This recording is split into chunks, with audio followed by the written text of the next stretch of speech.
دوسری نجاست نجاست حقیقی کہ جس کو حواس سے محسوس کر سکیں، یہ دو طرح کی ہے، ایک نجاست خفیفہ کہلاتی ہے اور ایک نجاست غلیظہ کہلاتی ہے۔ خفیفہ وہ نجاست حقیقیہ ہوتی ہے کہ جس کا حکم شریعت نے ہلکا رکھا ہے، یعنی جب بہت زیادہ مقدار میں لگ جاتی ہے تب شریعت کہتی ہے کہ اب اسے دور کرنا پڑے گا،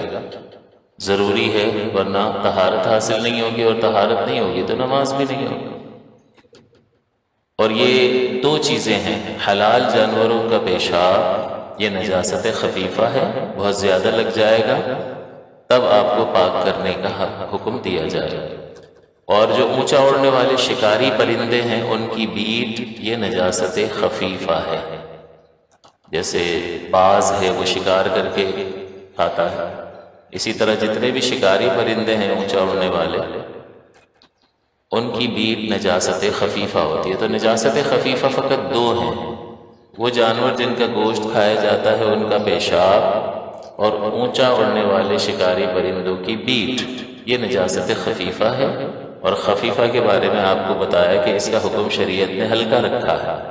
یعنی بہت زیادہ مقدار میں جب لگ جائے گی تب شریعت اس کے پاک کرنے کا حکم دے گی۔ اور وہ بہت زیادہ مقدار کیا ہے کہ جس حصے پر کپڑے یا جسم کے جس حصے پر لگی ہے اگر اس کی چوتھائی کو گھیر لے تب کہیں گے بہت زیادہ لگ گئی ہے، اب شریعت حکم دے گی کہ اسے پاک کرو۔ جیسے مثال کے طور پر یہ آستین پر حلال جانور کا پیشاب لگ گیا، گائے ہے، بکری ہے جن کا ہم گوشت کھاتے ہیں، ہرن ہے وہ بھی حلال جانور ہے، تو اب آستین پر لگ گیا تو آستین کے 4 حصے کریں،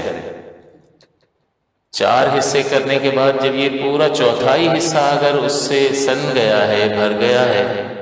پیشاب چوتھائی حصے میں لگ گیا ہے، تب شریعت حکم دے گی کہ اب اس کو پاک کیا جائے، ادروائز پاک کرنے کی ضرورت نہیں ہے۔ لہٰذا اس سے یہ مسئلہ بھی حل ہو جائے گا کہ ہم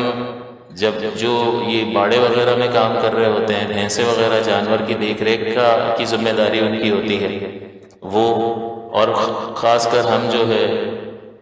عید الاضحیٰ کے ایام میں جانور لیتے ہیں، اب وہ پتہ چلا اس کو چارہ وغیرہ کھلا رہے ہیں اور اس نے پیشاب کر دیا، اس کے کچھ چھینٹے کپڑوں پر آ گئے، اب اس حالت میں یہ نماز کے لیے جا سکتا ہے یا نہیں جا سکتا؟ تو اب آپ کو جواب معلوم ہو گیا کہ کیونکہ یہ حلال جانور کا پیشاب ہے اور وہ نجاست خفیفہ ہے، اور نجاست خفیفہ جس جگہ پر لگے اس کے چوتھائی کو گھیر لے تب کہیں پاک کرنے کا شریعت مطہرہ حکم فرماتی ہے۔ تو اب آپ کے لیے آسانی ہوگی، آپ چلے جائیں گے اور پڑھ کر آ جائیں گے، ورنہ وہی بہانے بنائیں گے میرے کپڑے صحیح نہیں ہیں یہ تو فروڈیا جھوٹ بول رہا ہوتا ہے۔ بھائی کپڑے مثال کے طور پر اتنی نجاست لگی ہے جس سے نماز نہیں ہو سکتی ہے، تو کیا یہ رعایت کا پہلو ہے؟ کیا شریعت اس کو کہے گی کہ جاؤ دوسرے کپڑے پہنو، جاؤ اس کو صحیح کرو، نماز تو فرض ہے، میرے کپڑے صحیح نہیں ہیں؟ تو یہ بس وہ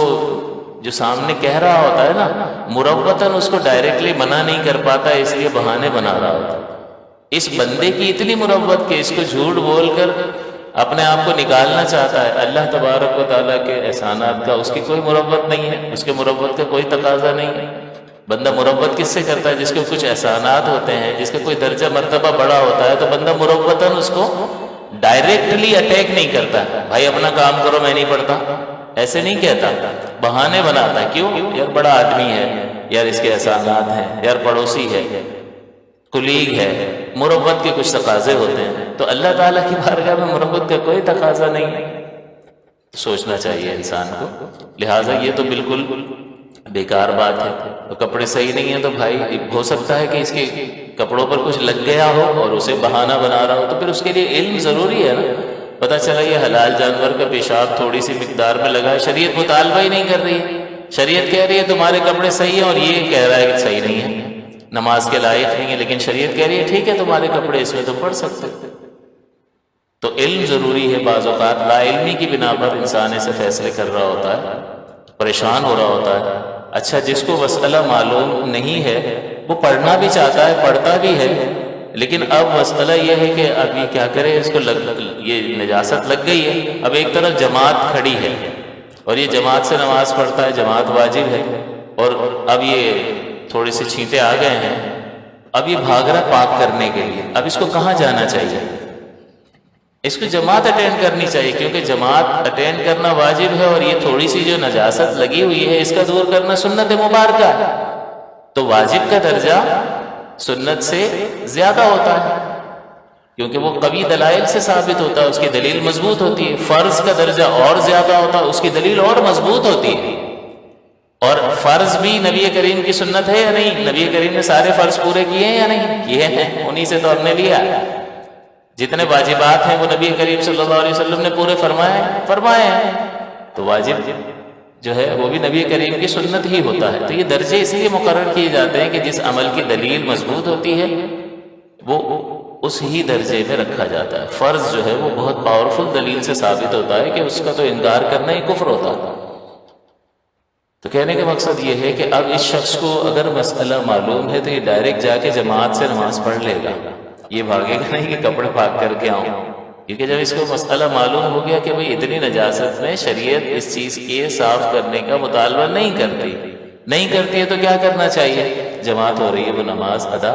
کر لے گا۔ تو یہ مختلف قسم کے لوگ ہیں جن کو اس طرح کے مسائل معلوم ہونے سے بہت زیادہ فائدہ ہوتا ہے۔